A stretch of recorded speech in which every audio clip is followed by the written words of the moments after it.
Good afternoon, I'm Vashon Brown with the Midday News. A special welcome if you're watching on onespotmedia.com. It's been a long haul for some St. Anne residents who've been waiting patiently for the construction of a health centre in Runaway Bay. Since ground was broken for the project over 4 years ago, nothing has happened. Shamela Pullen reports. On February 17, 2016, ground was broken for the construction of a new health centre in Runaway Bay, St. Anne. But more than 4 years later, persons who used the facility continue to complain about its deplorable state. When you go out there, so they send you to St. Anne's Way. When you go to St. Anne's Way, they say, why you don't go to the clinic Runaway Bay? And the clinic Runaway Bay only have one doctor come once per month. And it's come by appointment. So we need the clinic. Look at the growing community around. You have Montage come, you have a giant come like Belair, Discovery people benefit from the health center. And all no health center. It's very unfortunate. Every time I pass there and see the whole of bush, I feel so bad. If it's at the clinic not today. Then we put up big signboard and all no clinic. Pear grass I grow over there, pear bush. The bush I nearly reach the sky. The Runaway Bay Health Centre is a Type 2 facility and serves approximately 12 communities in St. Anne, offering services to include curative, maternal, and child health. But sometimes these services are not accessible at the clinic. A young man who was living in our community, and he have to go to Spanish Town right now because he has a sore skin problem where if the clinic was right in our eyes, in our eyesight then. They think you leave from here and go to Spanish Town. The people are not working, and to find the bus fare to go to Brownstown or to St. Anne's Bay or to wherever they can get health care. You know, the fund is not there. And this clinic here would be walking distance for them. Member of Parliament for Northwest St. Anne, the constituency in which the clinic falls, Dr. Dayton Campbell says the matter should not be seen as a political one because the need for the health centre repair is critical. Since the change of administration, this has not been done. This has been a cold and callous act by this current JLP government as the people are suffering and they are in need of somewhere that they can go to see their physicians. They're calling on Health Minister Dr. Christopher Tufton to address the problem. Have you forsaken us? I've seen you're doing state-of-the-art building in other areas. So what happened to Runaway Bay? Sir, we are calling upon you. We need a health center. We need a health center. The land is there. All we need to do, come on board with NHF. Please, sir, I'm begging you. Meanwhile, when TVJ News contacted Dr. Tufton, he said the health centre is among other facilities in the parish where infrastructural work is to be done. However, he's unable to give a timeline when this will begin. Shamela Pullen, TVJ News. And still with the health sector, a meeting has been convened today between the Health Ministry and the Jamaica Medical Doctors Association, JMDA, to resolve dissatisfaction being experienced by junior doctors who are out of work despite increased demand in the health sector. Health Minister Dr. Christopher Tufton says the meeting is to get more first-hand information from the doctors about their issues. Now, the Gleaner newspaper reported on Sunday that after successful interviews at some facilities, several doctors are still awaiting confirmation of their contracts by the Health Ministry. Others had their services terminated with an explanation given that they could not be accommodated under current financial budgets. Dr. Tufton acknowledged the challenges yesterday while speaking on Radio Jamaica's Beyond the Headlines. However, he explained that the objective of today's meeting is to get a comprehensive picture of the situation. I would like to appreciate the situation a little more. I've asked the Permanent Secretary to ask for a meeting of the Doctors Association, the union, for tomorrow. Hopefully they are available. Because I spent the morning listening to the regions and what the issues were from their perspective. And I'd like to hear from the doctors. So after tomorrow, I will appreciate more the concerns of the doctors, and we will try to resolve any issues that hopefully, that exist. A call this afternoon for women and men to be educated about the changes to the law, which will now make marital rape a crime. Speaking on TVJ's Smile Jamaica this morning, gender and development researcher Judith Wedderburn argues that for the law to be successful, women must know they have support. Last week, a parliamentary committee paved the way for husbands to be charged for rape if they have sex with their wives without permission. On Friday, the Senate began debate on the report of the Joint Select Committee, which reviewed changes to various pieces of legislation. Married women who are raped by their husbands will no longer have to fulfill certain conditions to qualify for legislative protection. The committee recommended that once a woman has withheld her consent in a relationship, irrespective of whether it occurs in marriage or not, it is to be considered rape. For gender and development researcher Judith Wedderburn, this is an important and progressive step by Parliament. She argues that the next step is to ensure that the law is enforced. I think we need to send a message to women in church communities, in committed marriages, that there is support for them. That is going to be an important part of the process. And education about it, that they can reach out. There is the Bureau of Gender Affairs and women's organizations. And I have experienced a few men in churches who really want to understand how to do this.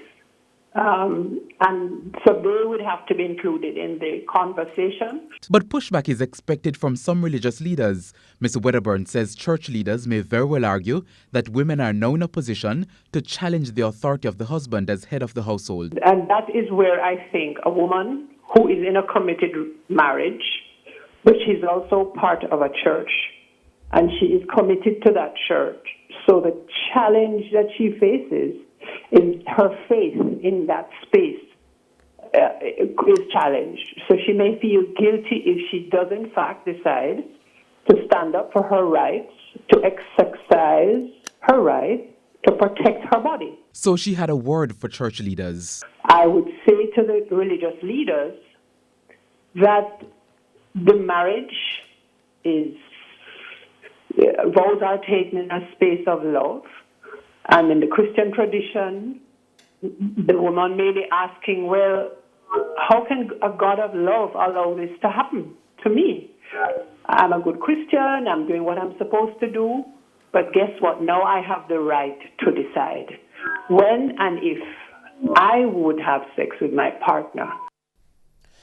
The People's National Party Shadow Minister of Agriculture and Rural Development, Victor Wright, is calling for the Integrity Commission to immediately investigate a non-transparent deal between the Ministry of Agriculture and a company called Holland Producers Limited. Here is Prince Moore with the details. The deal is about a massive land grab of 1,400 acres of the Holland sugar lands, which is set to be transformed into the country's first agroeconomic zone. The call comes after a Sunday Gleaner report revealed that director and stakeholder at Holland Producers Limited, Lola Marshall-Williams, is the partner of J.C. Hutchinson, Minister without portfolio in the Ministry of Agriculture. In a statement yesterday, Mr. Wright said news reports indicate that the land allocation was done through an unsolicited proposal with no tender or financial proposal from Holland Producers. Mr. Wright believes the matter should not be ignored because the land is owned by the Sugar Company of Jamaica, which is an agency of the Ministry of Industry, Commerce, Agriculture and Fisheries, and this falls directly under the purview of the Portfolio Minister, J.C. Hutchinson. He said the Holland Producers Director is also chairman of the RADA St. Elizabeth Board of Directors and a member of the RADA National Board, and would therefore be aware of insider information on the land availability and the ministry's plans. Consequently, the land arrangements put Holland Producers at a disproportionate advantage over other interests, and this cannot be allowed to stand. The release also stated that the process of arriving at the lease arrangement is exceptionally troubling, as it closely resembles the Hollywell land scandal, where protected lands were to be leased to the Portfolio Minister of Land. Mr. Wright wants the Holland land lease arrangement to be immediately halted and the Integrity Commission to conduct a thorough examination of the contractual arrangement. Prince Moore, TVJ News. And we now take a break on the Midday News. We'll be right back. Please stay with us.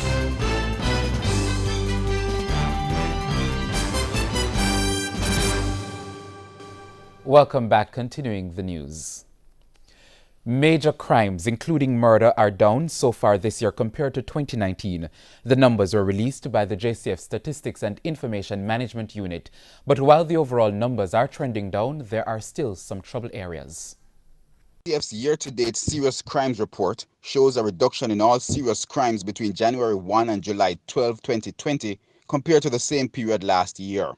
Overall, there have been 18 fewer murders and 83 fewer shooting incidents. However, of the 19 police divisions, 7 show otherwise, specifically with murders and shootings. According to the figures, St. Catherine North has seen the greatest increase in killings, 21 more, jumping from 43 in 2019 to 64 in 2020. Percentage-wise, that's an almost 49% increase. The division also saw 2 more shootings than the year before. Kingston Western had the second largest number of murders, 55 this year, up from 36 for the same period last year.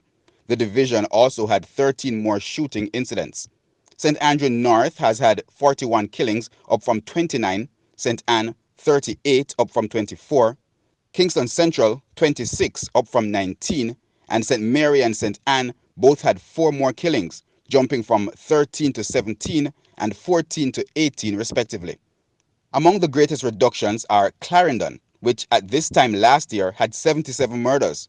Up to Sunday, July 12 this year, there have been 23 fewer killings. St. Catherine South had 71 murders for the period last year. For this year, 53 persons have been killed in the division. Kingston Eastern has had 13 fewer murders, reducing the number from 42 in 2019 to 29 in 2020. And St. James has recorded 10 fewer killings, dropping from 74 to 64. Reported rapes are down by 55, robberies down by 79, and break-ins saw a reduction of 180. The Ministry of National Security has responded to complaints from lawyers as well as some human rights groups that they're being denied access to clients in prisons and lockups. This, they argue, is an abuse of the detainees' and prisoners' rights. However, Minister without portfolio in the Ministry of National Security, Matthew Samuda, said the recent restrictions have been due to safety concerns. There has been added focus on the justice system in recent times, following 3 cases where persons have been locked up for decades without trial. There's a greater understanding of the procedures that we've had to put in place. These are not normal times. This is us doing our best to protect our inmates from the entry of COVID into our facilities. My understanding and the reports I've received is that some information was requested, it's been provided, and procedures have been agreed on. At the end of the day, we thank them for the work that they're doing. We certainly need all hands on deck to bring about resolution to what has been a long-standing issue, and one that is a black eye on the nation. There are calls this afternoon for banks to make better provisions for senior citizens in St. Thomas. Several residents have been complaining that online banking is making life difficult. This was the line outside an NCB ATM in Morant Bay, St. Thomas this week. The ATM machine was down, something residents say is happening too frequently. They also complain that oftentimes there is no money at the ATMs. As most banks move online, St. Thomas residents say they're facing challenges. I can't do this online thing. I don't understand it. I have to use my sister. I have to take my sister with me whenever time I come to the bank. And I have a problem with my foot too, you know.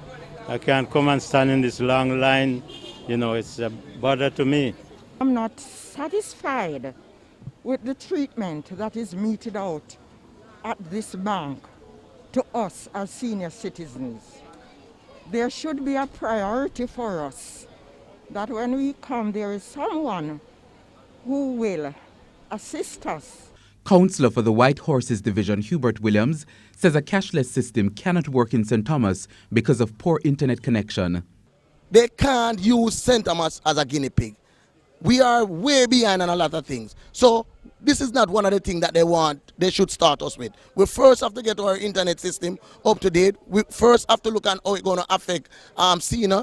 And finally we must look at the economical activity, how it's going to impact economical activity. If businessman and businesswoman can't access their money, it's going to slow down business. And Councillor for the Morant Bay Division, Rowan Bryan, is calling for the system to be revisited. If we're going to make some changes. We must take time and work things out to the people. We're not ready for it.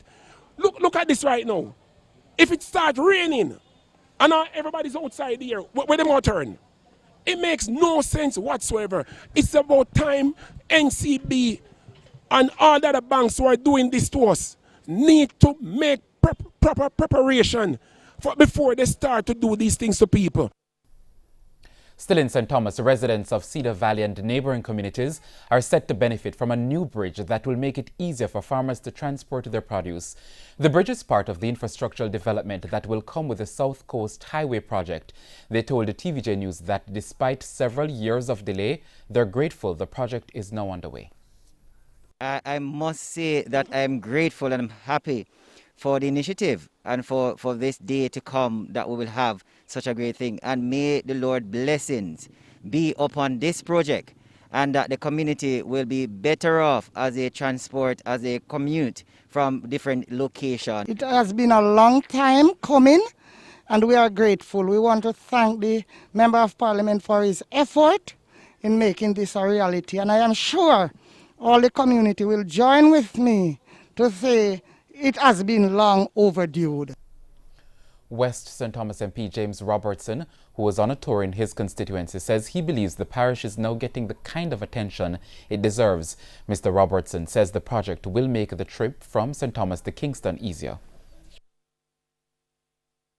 This is the major piece of infrastructure that's going to allow thousands of people from Penline, Min to Epping Farm, Hagley's Gap, Kerrick Hill, all the way to Newcastle to come into the capital through Papine, through Mavis Bank.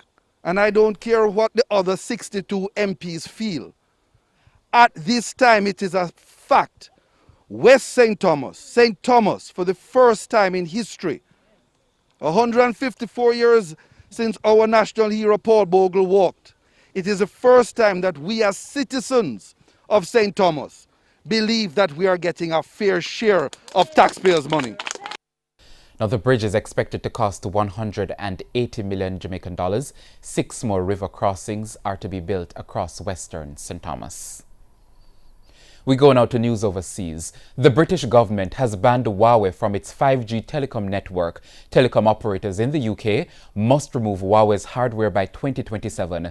This reverses a January decision to allow the embattled Chinese tech company a limited role in building the country's super-fast wireless infrastructure. The UK Digital and Culture Minister says US sanctions on the company creates uncertainty around Huawei's supply chain. The decision is a huge blow for Huawei, which has operated in Britain for 20 years. Europe is a key market for the company, accounting for 24% of sales last year. Huawei on Monday announced half-year results earlier than usual, reporting slower revenue growth. The company is already experiencing a decline in smartphone sales after the US blocked it from accessing popular Google apps. Time now for sports. The Jamaica Paralympic Association has refuted the reasons given by the Sports Ministry as to why their athletes had not received funds under the Athletes Assistance Program. Last Thursday, TVJ Sports reported that some para-athletes were yet to get any funds from the program, which was implemented to help athletes preparing for the now postponed Summer Olympic and Paralympic Games. A day later, the ministry responded by saying the reason no para-athlete got payment was because they had not yet begun training up to the time when the program was suspended. But in a release on Monday, the JPA has said that their athletes had been in training since December of last year, almost 4 months before the Athletes Assistance Program was suspended and the Olympic and Paralympic Games were postponed. Now, the release also said that at no time did the JPA advise anyone of its athletes not being in training. The statement went on to say that some para-athletes had even participated overseas in regional and international qualifying tournaments in their bid to make it to the Paralympic Games. The association said it therefore, quote, cannot appreciate the basis of the statement attributed to the Honourable Minister and will comment further on the matter in the event it deems it fit to do so, end quote. The release, however, made no mention of the letter from the Ministry advising that there would be no payment for para-athletes under the program or the response from the JPA acknowledging the receipt of that letter. And that's the Midday News. I'm Vashan Brown. Join us at 7 for Primetime News Package. On behalf of the news, sports and production teams, have a wonderful afternoon.